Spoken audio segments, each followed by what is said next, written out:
बोलती थी? सबसे पहली बात, लेमार्किज्म किसने दिया था? लेमार्क ने दिया था। लेमार्क आपके फ्रांस के साइंटिस्ट थे। उन्होंने बोला कि जिस अंग का आप यूज करोगे वो अंग उतना ही उसका विकास होगा, वो अंग उतना ही बढ़ेगा, और जिस अंग का आप यूज नहीं करोगे तो धीरे धीरे धीरे वह अंग आपका विलुप्त होता जाएगा। जैसे एग्जाम्पल दिया जिराफ की गर्दन। दूसरा, ये सिद्धांत किस पर आधारित था? उपार्जित लक्षणों की वंशागति। बोले तो जो लक्षण आपने जन्म के बाद ग्रहण किए हैं वो लक्षण अगली पीढ़ी में जाएंगे।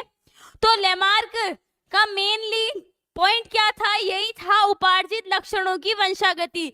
जैसे कि जिराफ के पास में भोजन की कमी हो गई, तो भोजन की कमी हो गई तो उसने पेड़ को खाना स्टार्ट कर दिया। उसके लिए उसने अपनी गर्दन पे फोर्स डाला, गर्दन को खींचा, जिससे गर्दन लंबी हो गई। अब एक जिराफ की गर्दन लंबी हो गई तो ये लंबाई का गुण अगली पीढ़ी में स्थानांतरित होगा, है ना? कि वह लक्षण, उपार्जित लक्षण, ऐसा लक्षण जो जन्म के बाद ग्रहण किया है वो लक्षण अगली पीढ़ी में जाएगा। ये आपका लेमार्किज्म बताता था। ठीक है, रिकॉल करवा रही हूं ताकि आज का लेक्चर अच्छे से समझ में आए।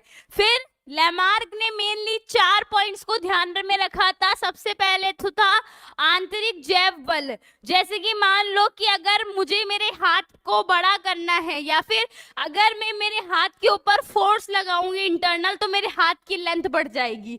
ठीक है, वातावरण का प्रभाव और नई आवश्यकताएं। दूसरा था अंगों का उपयोग। जिस अंग का जितना उपयोग करोगे उसका उतना विकास होएगा, और जिसका यूज नहीं करोगे वो विलुप्त हो जाएगा। और फिर इन तीनों के कारण जो भी नए लक्षण बनते हैं वो अगली पीढ़ी में जाते हैं। तो ये अपन ने पढ़ा था। अब आज अपन को बात करना है कि आपके एक साइंटिस्ट थे, अगस्त वीजमान नामक साइंटिस्ट। इन्हें प्रूफ किया था कि लेमार्क की थ्योरी गलत है।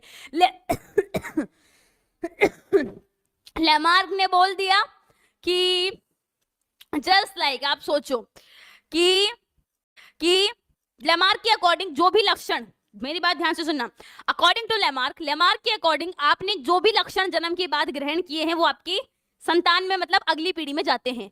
जैसे कि अगर एक आदमी का जन्म हुआ, उसके बाद उसने डिसाइड किया कि मैं रेसलर बनूंगा, तो वो बहुत बड़ा रेसलर बन गया, उसने बॉडी वॉडी बना ली, ठीक है, बहुत हट्टा चौड़ा, ठीक है, रेसलर बन गया।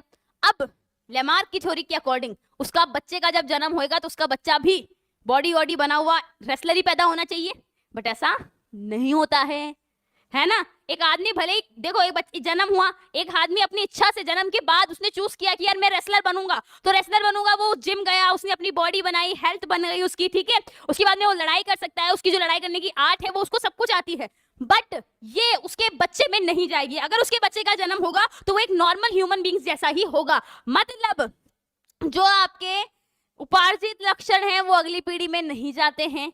इसको एक्सपेरिमेंटली प्रूफ किया अगस्त वीजमान नामक साइंटिस्ट ने। क्या दिया? जर्म प्लाज्म थ्योरी दी।